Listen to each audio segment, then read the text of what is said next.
Hello and welcome back to the channel. Now normally I do an intro from outside the hide, but today, as soon as we arrived, our subject was waiting for us, so I've had to get in nice and quick. I'm not on my own, Jen's next door.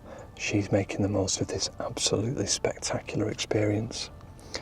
I know I've done videos from here in the past, but whenever I'm in this location, I just cannot resist. It is my absolute favourite venue, and that is the Foxside experience. An absolutely magical experience, getting very up close with several families of foxes. So come along for the journey and see what I see. There are that many foxes this year. I have never seen it as busy. It's difficult and a little bit overwhelming at the first wave of foxes then to pick out a subject because there were so many. And they're coming in thick and fast. It's just incredible. The best piece of advice that I could give you when you come to the Foxside experience is at each of the different locations that you go to, because there are several locations that you go to, on the first occasion, when Dave puts the feed out, because he puts the feed out several times, just sit on your hands and watch the direction that the foxes come in from, because they come in from lots of different directions, but the creatures of habit, and they repeat that over and over again, and that's going to give you the best opportunities to get some stunning photographs of these foxes.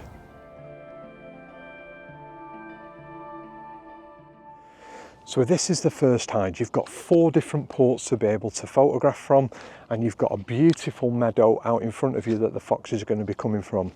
You've got chairs in each of these, and there's a little porthole for you to be able to photograph out of. Tripods are absolutely necessary, okay? You're going to need your tripod. Put your camera on your tripod, it'll lock in place, it limits the amount of movement, you're not straining to hold your camera up in front of you, and it's going to give you the best opportunity and the best possibility to get those photographs of the foxes.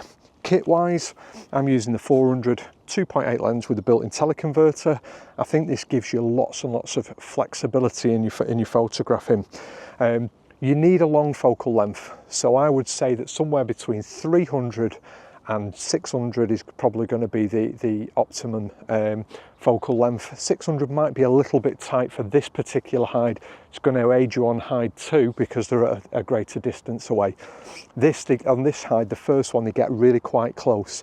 So with a 600, you're going to look for some tight portraits. I opt for the 400 and I can switch it into 560 for those really tight portraits if I want them. You can use two cameras, so you could have a second camera. A number of these hides have got two ports cut out of them, so you could in fact have two cameras and you could switch out throughout the session. The sessions are quite quick, but the way that the session works is Dave will go out, he'll bait up the various different holes, and as he's walking back you will see the foxes start to appear in the hedges around the meadow, and then as soon as David's cleared the area, the foxes will begin to come in. He'll do that probably about 4 or 5 times. And so what that means is that you've got that opportunity to experiment, because every time Dave comes out, the foxes will disappear. You can adjust, you can get yourself ready, you can swap cameras, swap lenses if you wanted to, and then when Dave comes back out again, you're off to go again. So you have got that affordability and that creativity to be able to switch things up if you want to. So once you've finished at hide 1, you're then going to move on to hide 2, which is a very different setup, and then David will repeat the process of baiting up various different points and giving you that opportunity to get those photographs. Right, let's get inside and get some photographs. Different foxes behave in very different ways.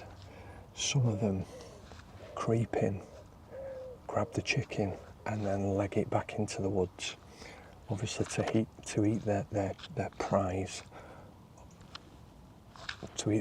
away from anybody else seeing. Others are a little bit bolder, so will come out, grab the chicken and then stand there and eat it in front of you. Now for me, the best way to tackle this and the best way to approach it is you want the shots as the fox is coming in. It's no good once it's picked up the bait. In many ways, those shots are not really usable. So what you're waiting for is the fox to come in towards you, and you're getting those shots as they're approaching you. Now the foliage is quite tall today, taller than it's been in the past when I've been here, so the camera is constantly fighting through that to pick out the fox and not focus on the foliage, so you've just got to be a little bit mindful of that. At times I'm using single point focus to ensure that I'm focused on the fox and not a flower. At other times the 3D tracking is working perfectly. And all the time you've just got to have your wits about you, because you're never quite sure how they're going to behave. I mean, the ultimate, what you're actually looking for is interactions between the foxes, where they interact with one another. And I'm constantly looking for that. And of course, juggling between video and photographs.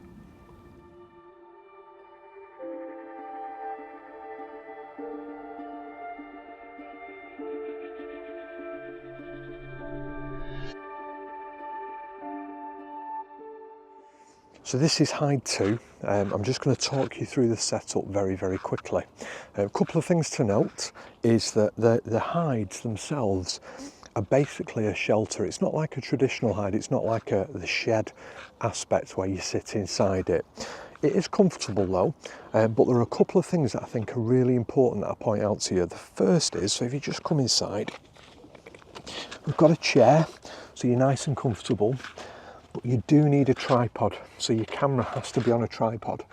There is a little porthole cut out of the netting in front, and that's what your camera will point out through.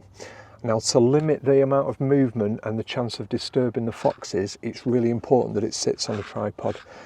You could, in theory, use a beanbag on there, but anything that points out through there, as I mentioned previously, stands a chance of disturbing the foxes, and that's what you don't want to do. You want them to be completely natural. So tripod for me is an absolute must. Get your camera nice and secure on a tripod, and then you're in a position where you can concentrate on the photography and not thinking about holding your camera steady. So that's really important.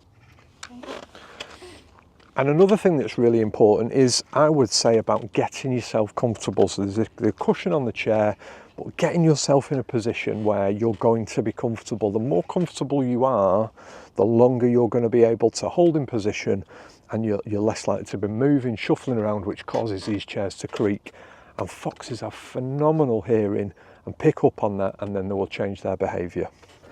We're in the second hide now, and for me this is my favourite of the two. The first one is purely a meadow. With this, we've got a few more features. We've got a lane that's going down, which creates some beautiful leading lines. We've got a couple of log piles, a big bush central that they like to go into, and there's just lots of different photographic opportunities, and they're coming from lots of different angles, so some really good opportunities. Let's wait and see what happens. It is just magical. And at times you can forget that these animals are wild animals, and then they just remind you that they are. So just as I was photographing then, a piece of tape on the hide just fell across my lens. So I put my hand out through the netting just to pull the tape back. Foxes spotted it immediately. Bump, they've all vanished. And I mean completely vanished. These are completely wild foxes. They're very tolerant of people. Less tolerant so than the foxes that we saw in Bristol, though, that were happily to walk around us while we're photographing them. These are still very, very timid of people. Not so much of Dave. Hardly surprising with the amount of chicken that he gives them. I'm sure they see him as the feeder. But of other people, they're not tolerant at all. So the minute it was something then that they didn't like, they've all vanished. But it's absolutely magical.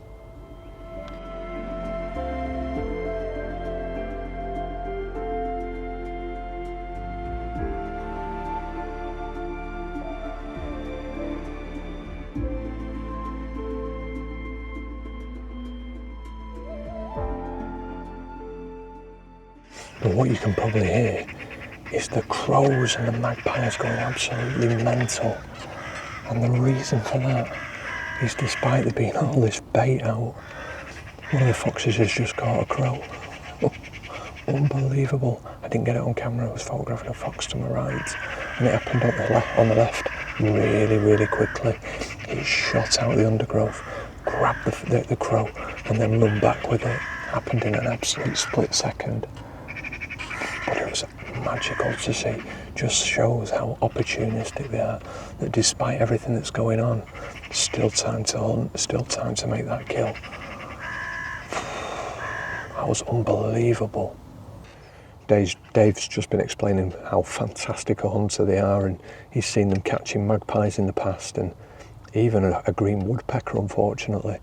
But they are incredibly, incredibly good hunters, very skillful, very stealthy, and will never pass up on the opportunity of a feed, despite there being food around. I've said this in the past about hides. You know, people being critical of feeding wild animals, but in my experience, even when there is bait on offer, if they can capture live prey, they will always opt for that. Oh, there's a beautiful fox coming in at the bottom. Absolutely beautiful.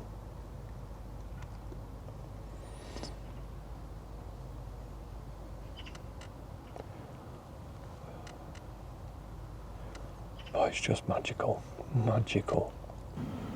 Now, settings wise, I'm probably shooting a little bit faster than people will think is necessary, so I'm shooting at 1,600th of a second. I'll explain why. I could shoot at a much slower speed, particularly as a lot of the shots I'm getting, the fox is static and looking straight at the camera or posing in a certain position. However, if I was to do that, you can guarantee there would be some instant action and I wouldn't get the shot. What you're always hoping for, trying to make sure that you capture it if it happens, is interactions. So we've just had that predation on a crow. If I'd have been shooting anything less than 1600, I wouldn't have had the opportunity to capture it. Now, I didn't have the opportunity to capture it because I was photographing foxes over on the right hand side. But had I been on this side and that had have happened and it had been at a slower shutter speed, I'd have probably been kicking myself even more than I am now, because although I would have caught the image, it wouldn't have been sharp, there would have been blur. So fast shutter speed, and then really working the aperture dependent on what kind of shot you're looking for. So in the second hide,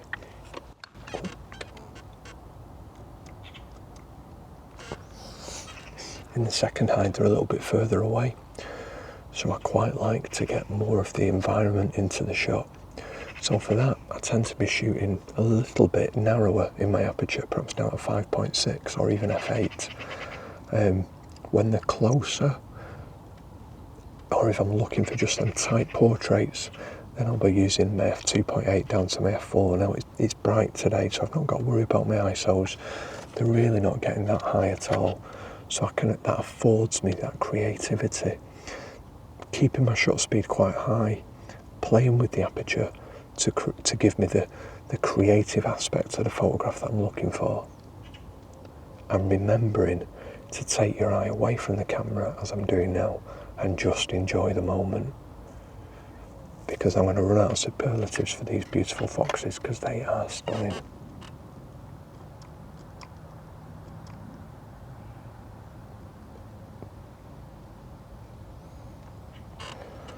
So Dave's just been explaining that he's never known a year where the vixens have been still taking food back to the den for the youngsters by this stage, when we're mid-August now. They usually by this stage push the youngsters off to fend for themselves, but this year the vixens are still taking food back, and he thinks that that's possibly down to the fact that it has been incredibly warm. They've had very little rain down here at all, and so that the main food source of foxes, and I didn't realise this, is actually earthworms. And so just like badgers, when the ground is baked solid and they can't get access to those earthworms, they're struggling to feed. So that's why the vixens are still feeding the cubs, to ensure they're healthy and to ensure that they survive up until adulthood. But he was saying that this time of year that they do switch their diet quite heavily towards blackberries. There's lots of blackberries, and the fruit bushes this year seem to be really heavy in fruit, and so they will eat quite a lot of blackberries. And obviously the other food that they are carnivores. They will eat. They're not purely carnivorous. Obviously they will eat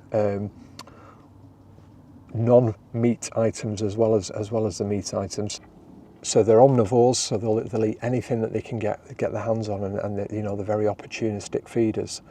And I think that's why things like this, where Dave religiously feeds the foxes, regardless of whether he has photographers in or not, and he looks after them, and the welfare of these foxes is absolutely fantastic, and the condition of these foxes is just unbelievable, and they probably live longer than they would do in other parts of the country. Take away the fact that obviously there is a barbaric element of the UK that enjoys nothing more than killing foxes, whether that be through hunting them with hounds or shooting them or trapping them and poisoning them and all the other hideous ways in which people like to kill foxes. And I just can't understand it, because they're absolutely beautiful, iconic British species. I know they're found throughout the world, but obviously, Roald Dahl immortalised that with The Fantastic Mr. Fox, a book that I really enjoyed as a child. And I absolutely love spending time with foxes. It's just amazing. So we've just noticed that the vixen that's feeding the cubs is actually lame. She's limping. The back right leg is definitely damaged. And as she's taking food back down the lane to the cubs, she's hobbling. However, it is not stopping her being a dutiful mother and looking after those cubs, because she is up and down that lane gathering food, and she's not eating it herself. She's taking it straight back down for those cubs at the bottom.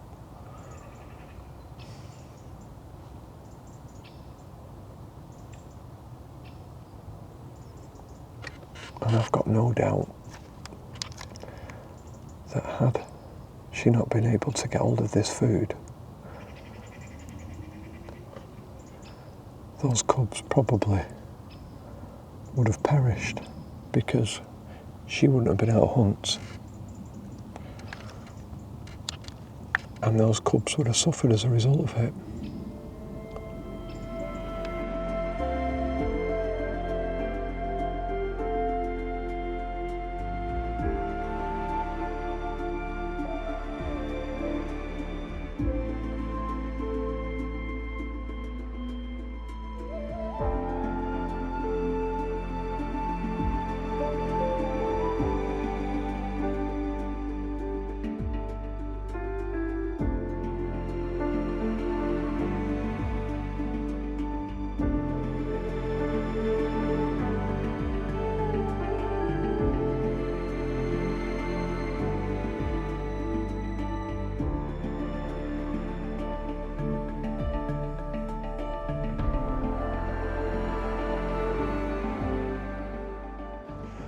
What an incredible experience that was. At times there was probably 6 or 7 foxes coming in and feeding. At times I would say it was a little bit overwhelming with just how many foxes there were, and you were trying to think about which ones you're aiming to focus on. And what I would do when you're in those situations is exactly the same way as I've mentioned previously, and that is focusing on a single subject, trying not to flip from one subject to another, because if you do that, that's where your lens is starting to shift about and it will distract the foxes. So single out a subject, track that subject and focus on it. Start to finish, it has been absolutely incredible. I would encourage non-photographers to come and experience this, just as my wife has done today, because just to see these foxes up close and personal is an experience that you'll never forget, and something that I encourage everybody to do. And for photographers, it is absolutely first class.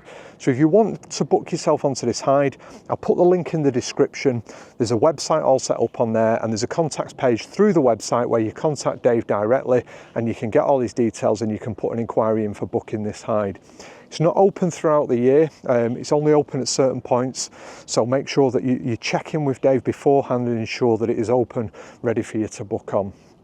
If you've enjoyed this video, please give it a like. If you're not yet subscribed, we're really approaching that 10,000 mark. Maybe, just maybe, by the time this video comes out, we've hit that 10,000 mark. So if you haven't, make sure you do. You want to show that little bit of extra support, we've got a buy me a coffee, link will be at the bottom. So from the beautiful, beautiful foxes here in Essex, until next time, ta-ra!